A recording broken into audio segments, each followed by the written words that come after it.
This is the Harbor Management Commission's Mooring Committee meeting on Thursday, November 19th, 2020, and it is 4:02 p.m. Let me just check to see who on the committee is attending. Kim Taylor, are you on yet? Ed Billings, Harbor Master? Here. Jeff Stedman, Consultant? Yes, here. And Sam Cargill, Commissioner? Harry French, Commissioner.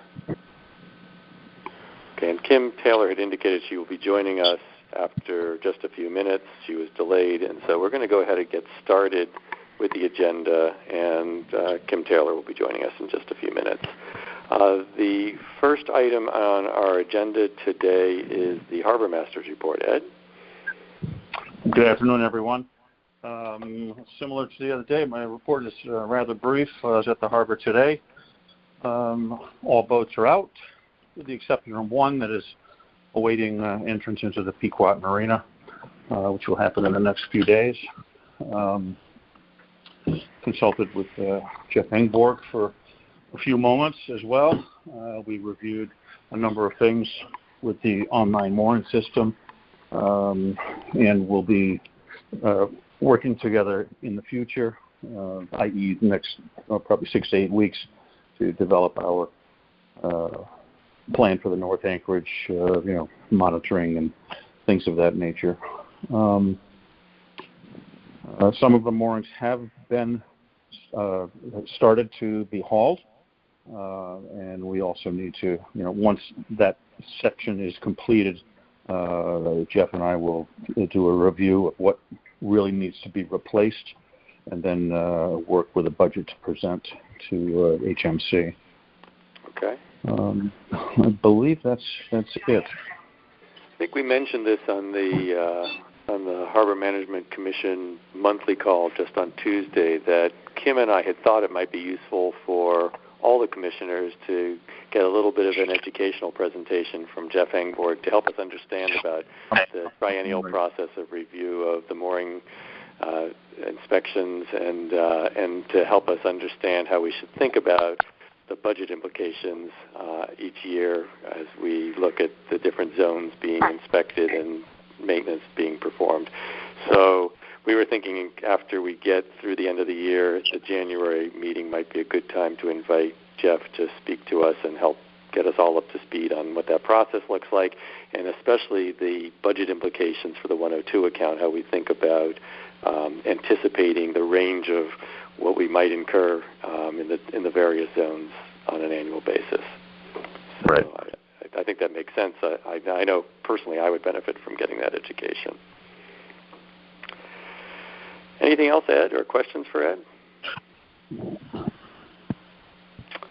All right, the second item on today's agenda was to just get an update on where we might be with respect to inserting data around mooring tackle inspection and maintenance record keeping in the online mooring system for any of the moorings in the harbor. I don't know if there's anyone on from Pequot Yacht Club who could speak to that today. If not, Ed? Well, Jeff and I did speak on that. If he's listening, he's certainly welcome to chime in on that. That is an ongoing process. He and I reviewed it. He did have some difficulty logging on, which I'm not sure why that was, but he indicated that was pretty much typical experience for him, just difficulty getting onto the website. But that is also an ongoing process, and we will be working on that together as well. Okay. This is Kim, everybody. I'm sorry to be late. Ed, hi, Jeff. Do you think he has the right address? If you don't do the HTTPS, then it doesn't get you there. It did come up. It's just today's age, one expects when you enter a website address that it will come up. Right. And it took him, I think it was 4 times to be able to get logged on. The address came up. It was his logon credentials that were an issue. So and I was right there, so I know that was factual. Yeah. So I'm not clear. So are there problems with his credentials, or is it just the system coming up? His password and user ID are the problem. What's the actual? No, I think that was fine. And Jeff, if you're listening, please jump in and augment my explanation here if you want. No, it was just I don't know if it might have been the internet connection. I don't know, but yeah. Oh yeah, it's Jeff. I'm not sure. Can you guys hear me? Yeah. Yep. First of all, Ed, thanks for stopping by today and talking about a game plan of getting these moorings out and on the beach and looking at them. I think that's going to work well. And our plan of just making sure before every mooring gets back into service for 2021 summer, that the online mooring database is up to speed with all our tackle. Right. Hey, Jeff, I don't know if you heard the earlier couple of comments.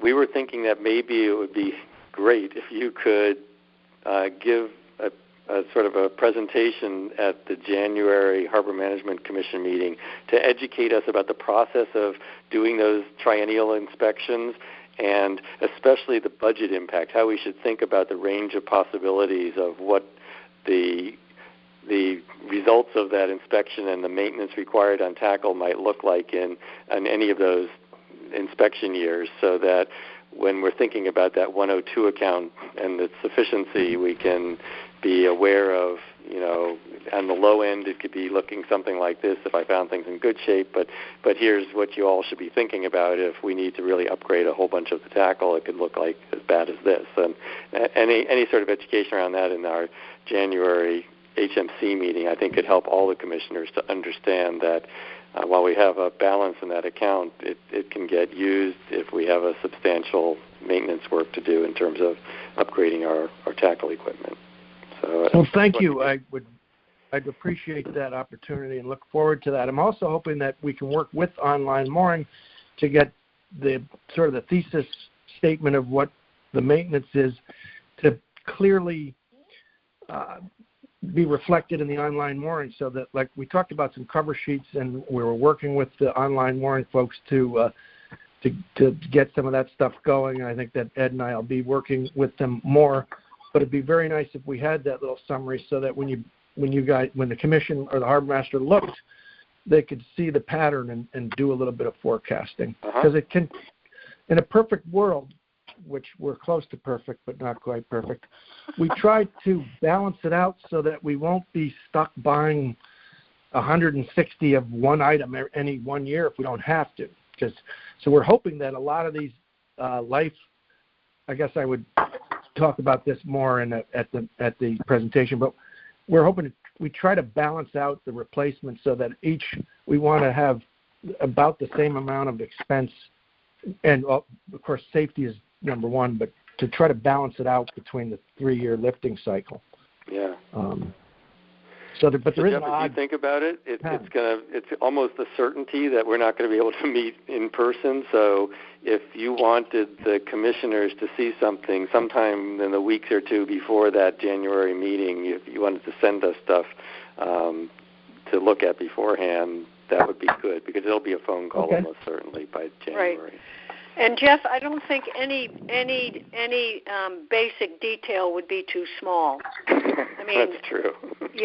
Seriously, I even those of us who have picked up and used and touched, some part of the mooring tackle are pretty clueless about what's underneath and the cost of any of the pieces, and so you could start at the smallest detail, and I think have a pretty good audience. Right. And it's timely because you're talking about our budget right now, and people are looking at these accounts and trying to understand them, and I think this would give them the rest of the information that they need. Yeah, absolutely. Yeah, because this particular year, we're doing the wall moorings. There's quite a few of those. So this will be an uptick in both the fall and the spring prices because, well, not really the fall. The fall, they come out pretty easy, and it's actually, you only go to each mooring site once, but we'll be buying some parts, because the stuff is out and having to upgrade a couple areas. But I welcome and look forward to that'll be great. Putting together, hoping it can get incorporated into the long big picture of the online, so that all this stuff can be archived and going forward type thing. Yeah. Great. So thank you. Great.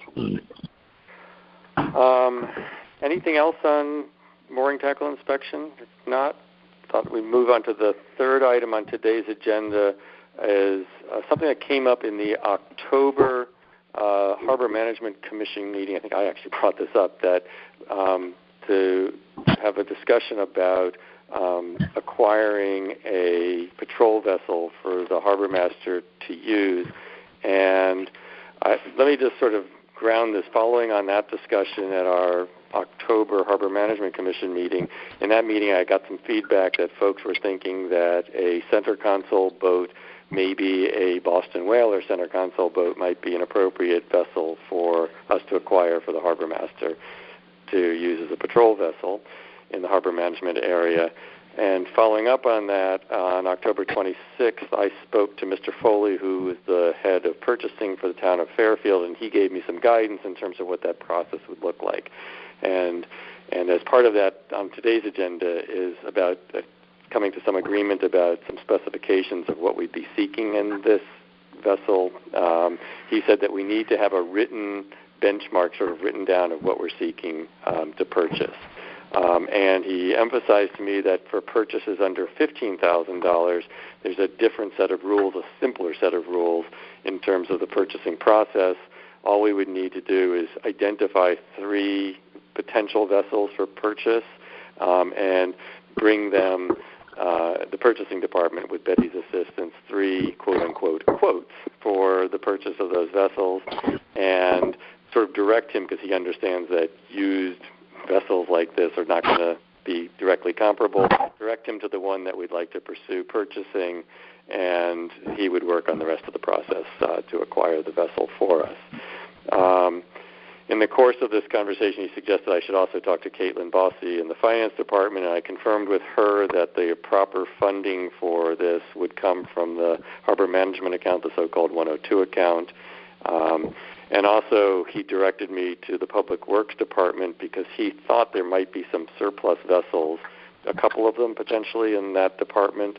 And based on conversation with folks in that department immediately after that, and with verification from Brian Carey, apparently both of the 2 vessels are being used by the town, anticipate being used by the town going forward, and won't be available for us. So we're back to purchasing a boat, not transferring one that's currently owned by the town of Fairfield.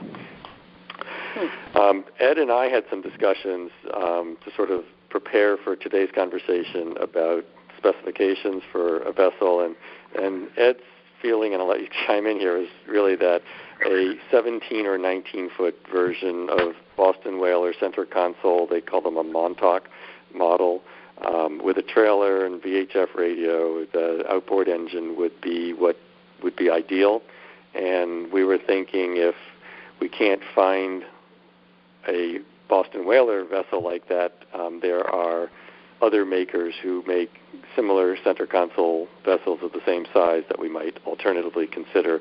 And my sense from speaking to Mr. Foley is that we could say that too in our written remarks, that we're aiming at this kind of used boat, and alternatively something equivalent to that or similar to that would also be acceptable to us.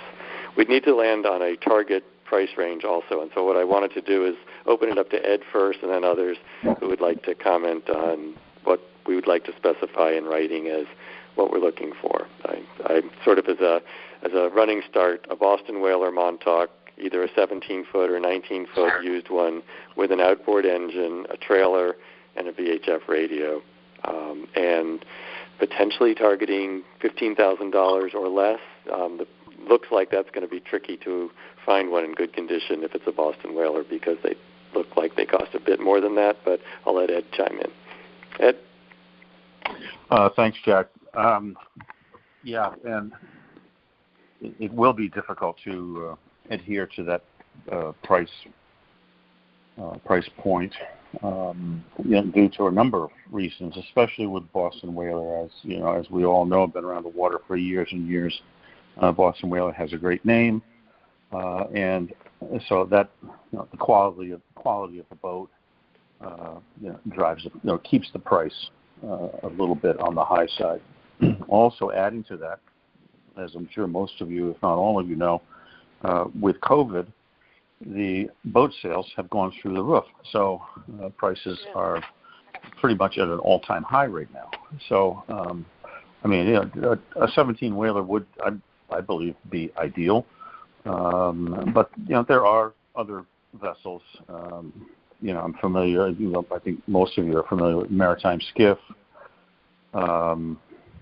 I was going to say Key Largo, but I'm not so crazy about the Key Largos. But there are other boats out there. I mean, even an Aquasport or a Mako, I think would be fine. So I think that the key would be to have as new a model engine as possible to lower the maintenance costs on that. I've got an old 150 two-stroke, but nobody wants those because they're problematic to begin with, and four-stroke would be great. What else? Yeah, I think my own view is I think paying a little bit more at the outset to get a used one that's been well cared for and in nice condition, so that the commission is not saddled with maintenance surprises and the harbor master is not saddled with reliability problems is important to us. And we can go over $15,000 if we decide that we want to, but there's a different set of purchasing guidelines that we'd have to work with Mr. Foley on. So I'm really looking to get direction from the mooring committee on what to bring to the Harbor Management Commission as a recommendation at the December meeting to get approval. So, because as Ed is saying, once we've specified what we want to the purchasing department, when we've identified a vessel that we'd like to target, to Ed's point, I don't think we can wait for a month or two to start to pursue it. It would be gone by then. So we need to be in a position to move with approval in advance, subject to some limitations. Well, I agree with that. Also, I mean, if you had to, most purchasing. When I had to purchase things, for various yacht clubs, we'll bring in 3 bids, and most of the time you would take the lowest bid if it was comparable. But I mean, in this type of a market, I think it will be very difficult to hold on to 3 boats all at the same time and then get authorization to go ahead and purchase, boat A or C or whatever. Ed, this is Kim. Do you think that's likely to change in January or February when people aren't on the water around here? I think it's possible. Maybe over the next couple of weeks, depending on what happens with this COVID vaccine and people's ability or acceptance of it. And it's like, hey, I want to jump on board and I want that vaccine. But from what I'm hearing is quite a number of people do not want to go anywhere near a vaccine, but that might lower availability and costs. The hope for the future that hey, we're not going to have a COVID-filled spring like we did this year. And how about? I mean, what's the likelihood? I guess I'm thinking about if the boat and the motor are 15, do they always come? They don't always come with a trailer, do they? Or do you think they will? In other words, is it possible we have to make 2 different purchases? It looks, I don't think I wrote that down, but I didn't say it. They look like they typically come. This particular boat, as a package, comes with an engine and a trailer. So unless they lost the trailer somewhere, they typically are for sale with a trailer and an engine. Yeah. And so the question is, can you find a package that fits in our price range? That's also a Boston Whaler, and also not one that's more than 20 years old. And what I've been sort of seeing by just looking at what's in the market, it's possible, but it might take us a little while to find a nice one that fits within just exactly 15,000 if we stick to the Boston Whaler. And how far afield do you think we'd have to go to find maybe one? $1,000 or $1,500. It's not that much different, but I think it might be more like 16 or 16 and a half as opposed to 15. That's why I'm thinking that so we're going to make a compromise in price in the beginning and then pay for it in maintenance down the road. So but again, it gets us into a different range of requirements from a purchasing standpoint, which I don't understand what they are right now. But he made it sound like it's going to be easier if we can stick to something at 15,000 or below. Well, I guess I mean it seems to me that the way to proceed would be to come to the commission with even if they're not boats that we are authorized to buy at this point, that these are three that you've seen in the last 3 weeks or month or whatever, some time frame, and all three of them would have been acceptable, and this was the range of prices, and this was the years on the hours on the motor, and just so commissioners have some idea of what they're going to get for their money, and how likely it is that we're talking a price range, right? As opposed to because I think in the past they've certainly the commissioners have certainly been willing to provide some leeway, say up to an amount not to exceed, and authorize that kind of a purchase when something has to be done quickly. So I can't imagine that they wouldn't also be willing to do that in this situation. Okay, so it's a little homework, Ed, for us to do to see if we can find three boats, at least advertisements, and speak to the brokers and just get a sense of what's possible. Does that seem reasonable? I mean, I guess. And I think they would too be willing to consider other ways to do it. But it seems to me that that's kind of the most secure, the most comfortable way to do it is if you've got a couple that you think would be good, and this is what they're going to cost. Okay, guys, would you be willing to authorize an expenditure for around a number around this amount? Right. How far afield, Ed, do you think we'd have to go to get one of these boats? Is this something that would be available in our region, or are we looking at, traveling? Would we have to go farther away? That's a good question. There's, when you go onto the various brokerage sites, some of them are upstate. Yeah. What would be better than to have a freshwater boat? But yeah, exactly. You could. I mean, if we had to go to say Cape Cod, that's 3 hours away, 3.5 hours away. Yeah. I was thinking maybe the ones I've been seeing, Kim, seem to, for some reason, seem to be around Cape Cod, that Cape area, but they're pretty good photographs and without going to see them, you can get a sense of how old they are. They're all exactly the same boat, so it's just a question of the condition it's been taken care of in the engine, and I guess if the trailer's in decent shape. And so maybe by Ed talking to them without having to actually go, we can have a conversation about just being realistic about what the prices would be if we stick with the Boston Whaler versus if we get a different direction. Yeah. And it would save a lot of gas money in just looking at boats at this point, just to give the commissioners a sense of being realistic about what we could find. Yeah. So maybe we just do it by the internet, Ed, and just bring some examples to show the commissioners and get their guidance from that. Yeah. Right. Yeah, I'm not. There's one that's real close by to look at. Yeah, I'm not suggesting that you have to actually have eyeballed the boat if it meets the specs, that you guys think are important. Then I say let's bring those to the commission as examples of what you would be looking for. Okay. We do the legwork and if required, travel time work after you get the okay from the commissioners to begin the process. Right. And the good news about that is, if we're guessing right, in the dead of winter, the prices might come down a little bit, or people get more motivated. Then so much the better for us. Right. Yes. Okay, so that sounds like good direction. Okay, good. So examples to the December HMC meeting. Just reading that. Okay. The fourth item on. Anything else on that before I jump off of that?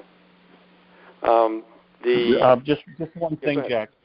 The one thing that I did learn, used to, a little bit bigger boat that usually comes with an hour meter.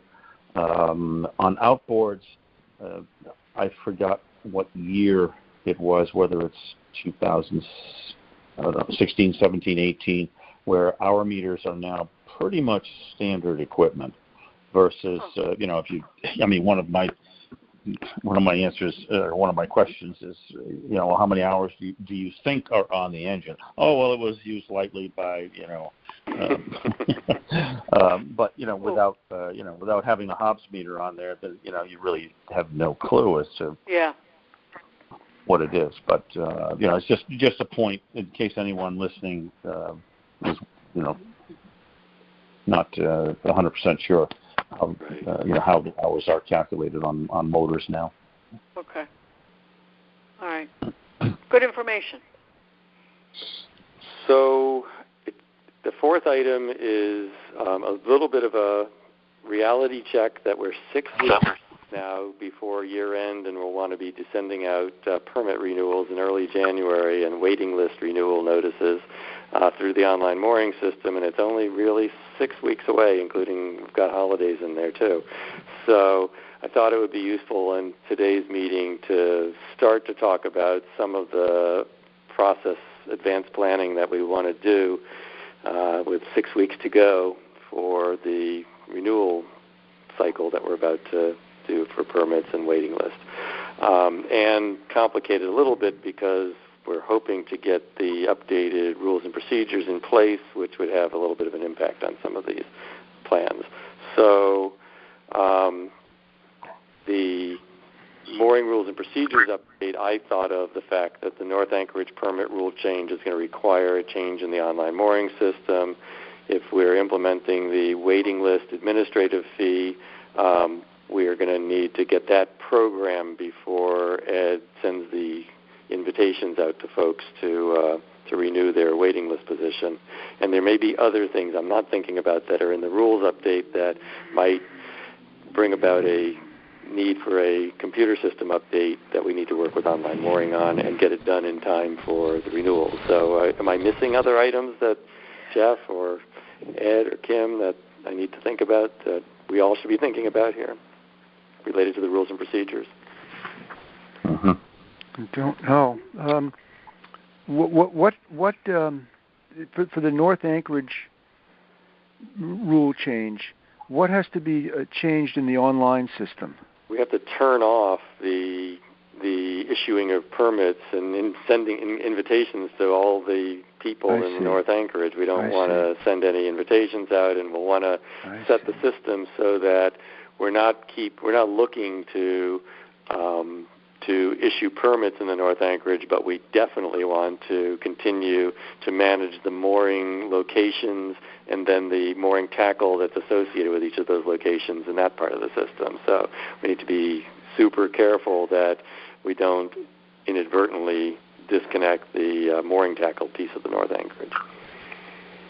How do we go about that change? All of this stuff we'd be writing up what our changes are and working with online mooring to have them to think through what they need to do to make these system changes work. Similarly, the imposition of a waiting list administrative fee, that needs to be programmed into the system also so that people are billed for those things. I see. Well, unfortunately, we won't know until December, the night of December 15th at the earliest, whether or not these changes are going to go into effect. Right. So what we need to think about is, and if they are approved, assuming that they are, what are the steps that we would be taking at that on the day after? As kind of what I was thinking about. Right. Well, one thing that's sort of beyond our control is the RTM vote on the waiting list fee. Right. Did we determine that has to be done? That we can't do it as a subset of the. I guess we did determine that the RTM has to act on that. Right, we determined that. I'm waiting still to speak with the moderator of the RTM to understand the process for the approval of the code change that would be required here. In speaking to the town attorney on this topic, he said that we could move ahead with our rule change and say that it's subject to the RTM's approval of the code change. So we can go ahead and implement our rules update. What we need to double back with him or somebody on is whether we can then bill for that before the RTM has approved it, and we still haven't spoken to the RTM moderator to know what the timing looks like for them. So TBD. Should we take the existing section of the code dealing with the fees and put in our proposed change for them to hopefully agree to, rather than we've got a draft of that, Jeff. Okay. And I think, Kim, you were going to have at the December meeting. Is that when you were going to bring that to the HMC? Well, if it looks like we've got the we're ready to go with the rules, and I think we have to have the code changes would be or sort of a subset of that. So. And then if the HMC agrees to it, then we work with the moderator on the steps that she's outlined. I hopefully can speak to her, and she'll educate us on what those steps look like and what the timing looks like. Because the statute talks about the fee being recommended by the commission for adoption by the legislative body. Right. So the first step is for the some language that creates a administrative fee. In the code. But theoretically, then we can't really recommend it until the HMC is voted.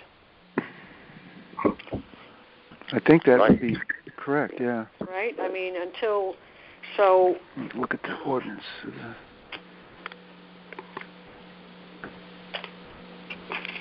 Yikes. So one of the things I'm thinking about is this is not a hill that we have to die on. We can have it in our rule, but not have it done in time for Ed in a timely manner, sending out his invitations for this year, and not program it to be a billed item this year, and we'll catch up with these people next year. And once it's approved, we can have online mooring program this, and people who apply for the first time are subject to this fee. And so from that date forward, people applying to be on the waiting list would have to pay the fee, the administrative fee. And we could even go one step further and say, if it turns out that all of this goes according to Hoyle, then we can use the online mooring system to send an email to waitlist folks and say, we're going to renew you this year, but look forward to a $10 fee next year.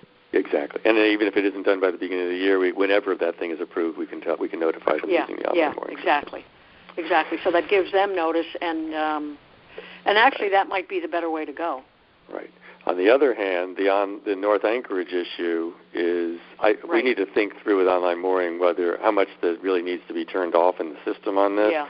But if we don't get the rules changed, then we're going to have to issue individual permits in January, application invitations in January under our current rules. So it's either things stay as they have been, and we issue permits to individual boaters because we haven't gotten the rules changed by January 1st, or we're going to end up we'll be stuck with the current rules going into 2021. Right.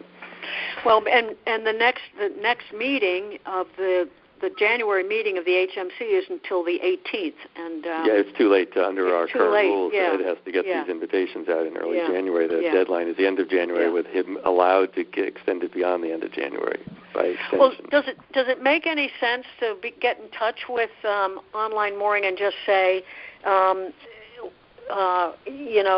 we got a couple of rule changes in the works, one of which we would ask you to turn off, if you will, the information about the North Anchorage moorings, what's involved, or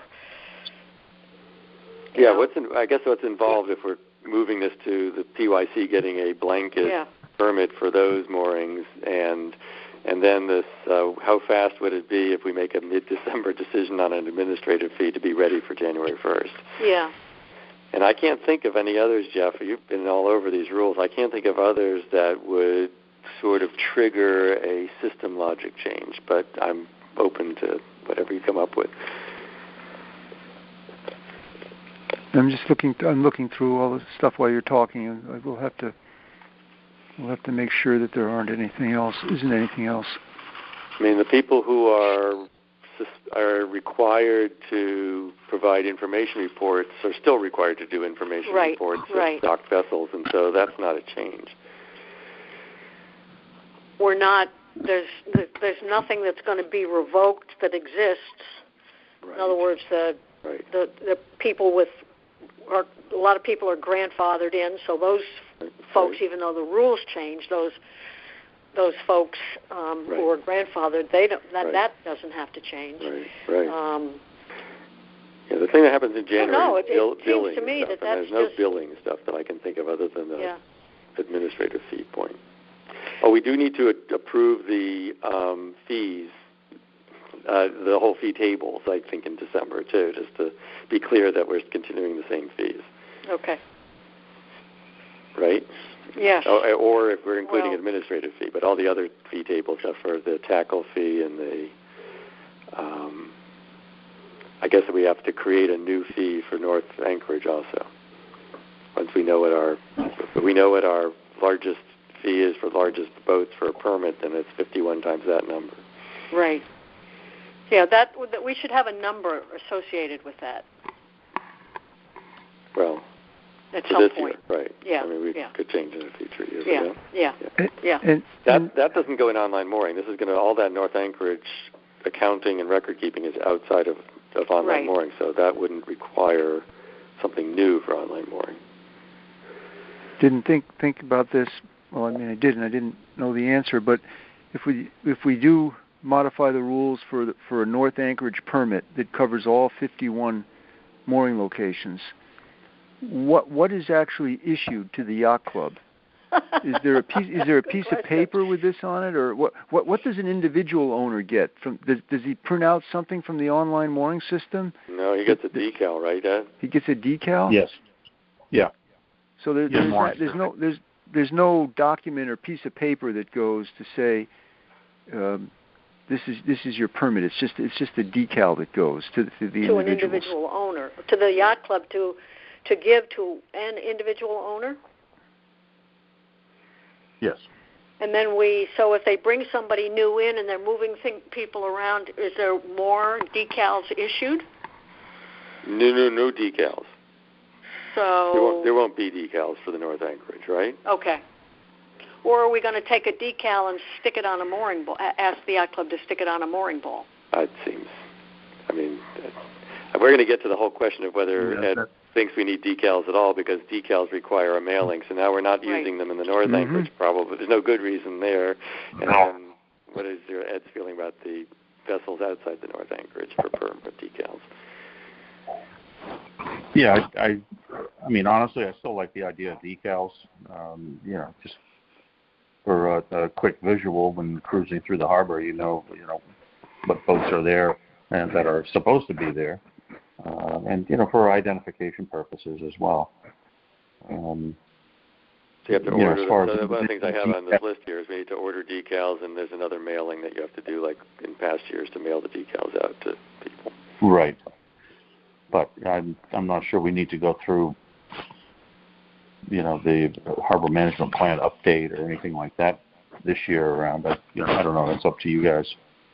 It was a lot of folding, I'll tell you. Yeah, I guess so Kim's point, then we need to decide, Ed, do you want decals issued to the yacht club for putting on the mooring balls, or are you just going to say they've got a permit, they can put any? The rules say they can put any boat they want any night on any one of their 51 moorings. I can see it going both ways. I think that's a good discussion topic. I mean, we don't have to decide that today, I don't believe. No, this whole agenda item is what things do we need to get ready to do for 6 weeks from now when we're going live. So last year we or this year, I guess early, we had ended up being a little later in ordering our decals and stuff. Right. So this year, if we plan ahead, maybe we can be a little bit better prepared. But I had a question on whether we even wanted them at all. I was thinking if we lose 51 decals, then we're left with 80 others or so. So do you want them? You've got an online mooring system, and you can take the laptop out in the boat and check who's where. But we can also continue with decals. Right. I think maybe for one more year. Yep. Okay. Continue with decals on all boats that will be in the harbor. How about the North Anchorage boats? My gut feel is to also issue them stickers. I mean, you've had people there, for years on the same mooring. But the permit, just to be clear, the permit says they can put any boat they want any day. So the ones that you give them 51, but there's no requirement that those 51 boats, any of them, have to be in there. Right. Well, I mean, it's a natural assumption that there's going to be more than 51 boats that actually have a sticker for the North Anchorage. So, I don't know. So you're going to send stickers to as many boats as? How's that going to work? Well, that's a good question. I think I just give numbers 1 through say 55, 56, to Jeff at Pequot, and in his assembling the document that says which boats are where on any particular day. That he will be keeping all of the information on each individual boat. So, like we do with online mooring, we're talking about Jeff, and I know you're listening, so I'll pick on you. I think you're at E7 or F7. So Astria is on F7. That's going to be in part of his balance sheet, each week throughout the summer. As certain people arrive and depart, they won't be. But those people who have had the same mooring for a number of years, they would still, whoever is on, A1 or B1 will most likely still be on that particular mooring. Okay, so you're thinking is if Jeff needs more stickers because he's had more than 55 boats during the summer using any of those 51 moorings, he'll just let you know he needs more stickers for the 56th through 65th boat or whatever. Yeah. Yes. Okay. Does it make any sense to instead of putting a mooring number on the specifically the North Anchorage mooring, just to say, create a sticker that says North Anchorage? Does that, because if the yacht club has had to move boat B that was originally on one string to a different string, then they're going to have a sticker that reflects the first string, not the second string, maybe. Right. Or have to change their sticker. No, he's going to change the record keeping all the time for which boats are in the. So that's what Jeff is keeping track of, right? Right, but my point is, it's visually it could be confusing, and especially to people who are then. I'm just wondering if a sticker that just says North Anchorage, or PYC North Anchorage or something, as opposed to a letter and a number, doesn't make it easier for everybody. Right. Also, it helps you to know that those boats are supposed to be in the North Anchorage and not elsewhere. Yeah. Mm-hmm. Yes. No, I like that idea. Actually, my first thought on this was to have North Anchorage boats just simply a different color sticker. But okay, I mean, that too. In addition to a different color, yep. I like your idea of it'll say PYC North Anchorage. I don't know what the color is next year, but pink, blue, green, whatever. Yep. And everybody else will be chartreuse or something. Which I mean, to your point, Kim. Again, which I like that, easily identifiable. Yep. So yeah, no, I like that. Okay. So that's a good plan. That sounds like. I had written down on this list of things to think about a communication plan. Not that we have to start the writing of communications now, but it wouldn't be bad to think about what communications we're going to need to write to the various kinds of people. So we've got docked vessel owners, we've got waiting list folks, we've got people who are have permits. I imagine that the yacht club will be doing plenty of communication to folks in the North Anchorage, but I don't know if the harbor master also needs to communicate to them. So I don't have any of these answers. I'm just asking the question. We need to start to sketch out what communications there are so that Ed's in a good place to be able to send those out. If they're coming from Ed or coming from the commission or both, we should work on a game plan for that stuff. Mm-hmm. Well, when we set up the online system, we spent hours and hours drafting and writing messages yep. to sound that would sound personal and but communicate effectively. And I guess I have very little recollection of what any of those messages say. I think it was such a tedious experience. But I'm wondering, Ed, if you couldn't take a look at those and, if there are things if there are messages that feel uncomfortable or are not entirely accurate, maybe let us know and we could. Is that what you mean, Jack? And then and they're already in the system, so we just have to sort of do an inventory of them and say, this one is great as is. This one could use a tweak, and there are the dates to send them out, what Ed wants to have, because they're automatic. Right. So the what we're saying, when we're saying it, and who we're saying it to. Yeah. Okay. I mean, I don't know how much has really changed for most people.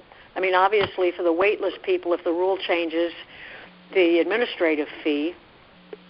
For the people in the North Anchorage, a whole lot, but they won't be getting a message. So for the rest of the harbor, who are getting mooring permits, I mean, has anything really changed for them?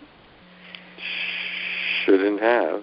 Yeah. So it would just be a question, Ed, of if there are any. I guess mostly if there are messages that you think aren't. If one good metric would be, was there any message or any group of boaters that got communications from online moorings where there were a whole lot of questions? Was there a group of people that made you crazy because you thought you had sent out all the information that they needed, and they kept coming back at you with questions and concerns? Good point. Yeah. No, not since January 1st, 2020. If you recall. Yeah. Yeah. Yeah.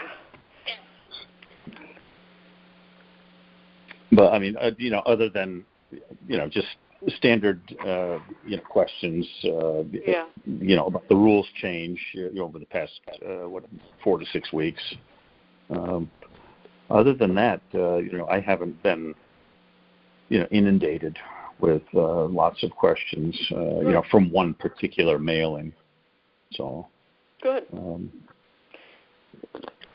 Well, but I think we would be willing if there was something that you don't feel comfortable sending, or doesn't reflect all that you want to say. I think if you let us know, we'd be very happy to, make sure that it's more personal or more accurate or more whatever you need. Right. Yeah. No, I've used a number of those communications, and I think I may have tweaked a word here or there, but. Good. Or I've also created new documents. Good. Okay. Like just warning of foul weather coming. which yes, good. So Ed, I'm sitting here thinking while listening to this conversation, going back to the discussion about which of our changes that we're contemplating in the rules update might affect online mooring, I'm thinking about the North Anchorage people. The system is set up to, if you don't change the players, it's going to send renewals to the people who currently hold those permits. Right? Isn't that how the system works? Right. So under our current rules, what would happen is that Jeff would give you a list of 51 people to be sending them to. There's usually very few changes between the prior year and his new list, and you would just input those changed people that are deletes and replaces, and then press the button to send out the renewal notices. Well, we need to, you can check with Online Mooring, but I'm thinking they're going to tell you need to take all those names out of the North Anchorage so that nobody gets a renewal notice of the North Anchorage, and that may be all we need to do with respect to the North Anchorage at this point. Maybe, right. But I'm not to sure. Talk to Jen at Online Mooring and make sure we're right about that. Well, hopefully they can do like just a blanket statement that would cover everybody. Just remove everybody from those online moorings and not any of the others, right? Yeah. Yeah, exactly. And let me leave it to you. I mean, I don't want to get in the middle of conversations with operational stuff with Online Mooring, but unless you need me to. But I mean, on this one, it would be good probably to just check in and say, okay, if this rule goes in, just make sure I understand what I have to do versus what you guys can do, so that we don't accidentally invite people to renew individually for what's going to be a blanket permit for the yacht club. Right. That would be an ugly thing to clean up if that they all would got not be invited fun. to renew. Yeah. Okay. And then I guess Jeff, tell me, but I think that it would be worth considering issuing a blanket permit to the yacht club when we get that when we get the information to issue not just the decals but a blanket permit in writing. Yeah. Yeah, I agree. Mm-hmm.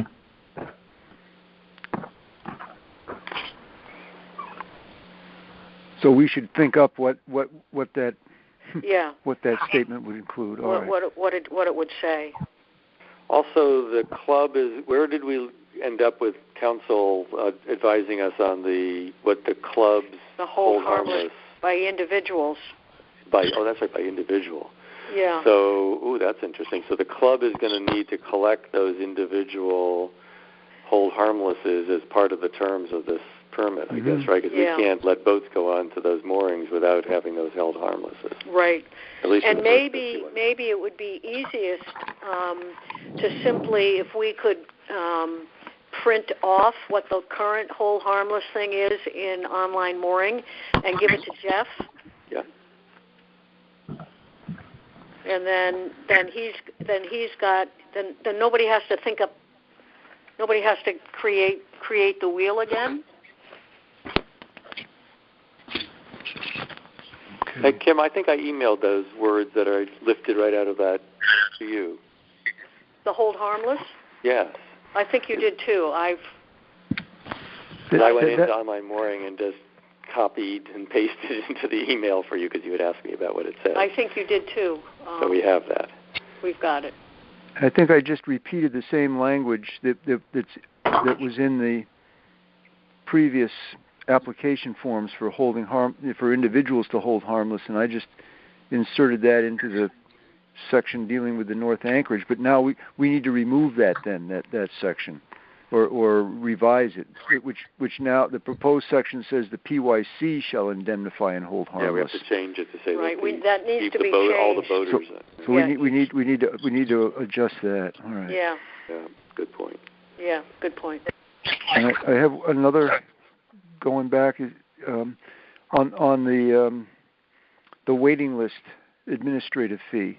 Mm-hmm. I'm looking at the town code now, with the section that talks about fees for mooring, and it says anybody getting a mooring shall pay an annual permit fee not to exceed the maximum amount established by the general statutes, and then it says in addition shall pay an annual mooring maintenance charge.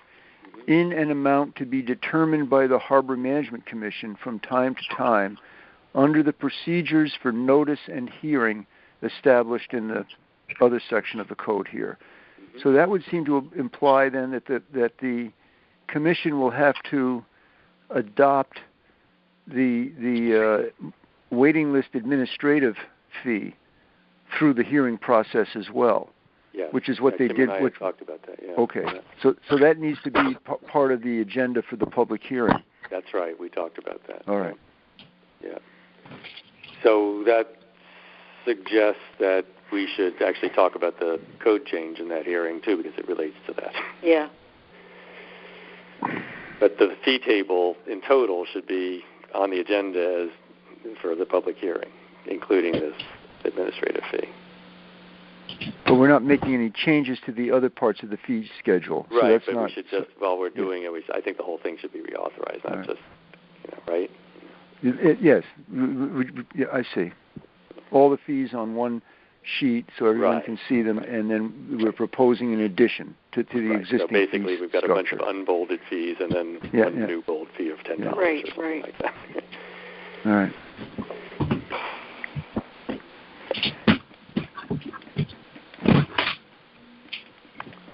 Okay. So this is why this is on the agenda today. I mean, yeah. There's definitely some stuff for us to be thinking stuff. about. So I'm sort of noting that the current thinking is that we will go with decals for every vessel in the harbor, even the ones in the North Anchorage, and that Jeff will be sort of assigning them to the vessels. They might just say North Anchorage on them and maybe be a different color than the ones used outside. Presumably the ones outside the North Anchorage would be numbered as they are today in a different color. And then Ed is going to check the messages, and Ed is going to check with Online Mooring about those North Anchorage people being excluded in some sort of fix by the Online Mooring system, so he doesn't have to go in and delete them all individually. Mm-hmm. Right. So they don't get renewal notices by mistake. We've always had the stickers printed at Granville Printing, where they have it. They set up and they do different colors. And I was there today and asked them if there's any issue with doing them now, and they said no. But is there some new sort of town requirement for having vendors do printing like this that we have to go through, or can we just use Granville as we always have without having to go through some other process? Or maybe that was just with respect to the stationery of the envelopes and the town stationery that they had a vendor that was specifically to do that. Okay. I thought, and I could be wrong, that sometime last spring or winter, didn't Mr. Foley want to know ahead of time before we were? Well, I don't know. I can check with Betty. I told her I would call her after the meeting or tomorrow, just to if there were any things that came up and to ask her to follow up on. Yeah. All right. Anything else on this whole topic of readiness planning for 6 weeks from now? I think it was a good conversation to have because we covered a lot. 6 weeks will go fast. The issue I have with the stickers is that I had probably a half a dozen people, maybe a few more, return their stickers, some people more than once, because they simply just could not separate the sticker from the backing. Oh. So, I mean, that's an issue that I'll take up with Frank, but, it involved, extra postage and so on and so forth. Time and aggravation for everybody. A little bit. Yeah. So I don't know if Frank has a different vendor for his sticker. What would you call it? Stock. I don't know. But I mean, that's the only issue that I heard. And out of the 100 and some odd people, a handful is not an undue burden, but. But if it can be fixed, then I think it's appropriate to inquire about whether or not it can be fixed, or issue extras or whatever solution to the problem. Well, what did you do, Ed? Did you have to print more, or how did you solve that? No, I printed up the same that has been done over the past number of years, and I would just send out a couple of the people sent back their used and abused sticker, if you will, and I sent out a new one. All right.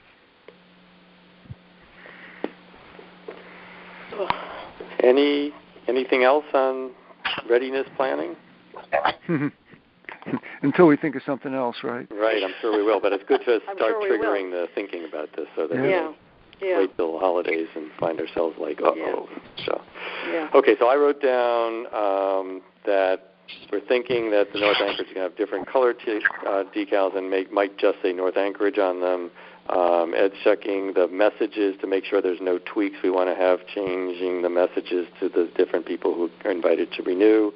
And Ed's going to check with Online Mooring to see if there's a quick and dirty way to take the names out so that we don't accidentally offer renewals to people in the North Anchorage when we don't mean to be doing that, assuming that we get the green light on these new rules in the next few weeks. And we did not put the phones on mute, Kim, because people were being very quiet, and I wanted to open up. I know that former Harbor Master Pat Carroll's listening. Are any Pat or anybody else in the public like to make any comments to assist us tonight? Jack, yes. This is Pat. Hi, Pat. In all your discussion about communication and so forth and so on, don't forget you have a survey coming in after the first of the year, and that will provide you with a lot of information that you're talking about perhaps being needed today. So keep that in mind. That's good. Yeah. That's right. Yes. Thank you, Pat. Yeah. Or we adjust the survey draft that we have now to request some information that's needed that we haven't thought of yet, or that we haven't included in the survey yet. Yeah, so you're right. Maybe we can use the survey in to help us deal with some of these things. All right. Right. Anybody else in the public want to comment? Okay. Any other new business that anyone would like to bring up? Okay, hearing none, I'm going to adjourn our meeting and turn off the recording. Hang on just a moment, and thank you all for participating. Thank you. Thank you, Jack. Good night, all. Good night. Thank you. Good night, all.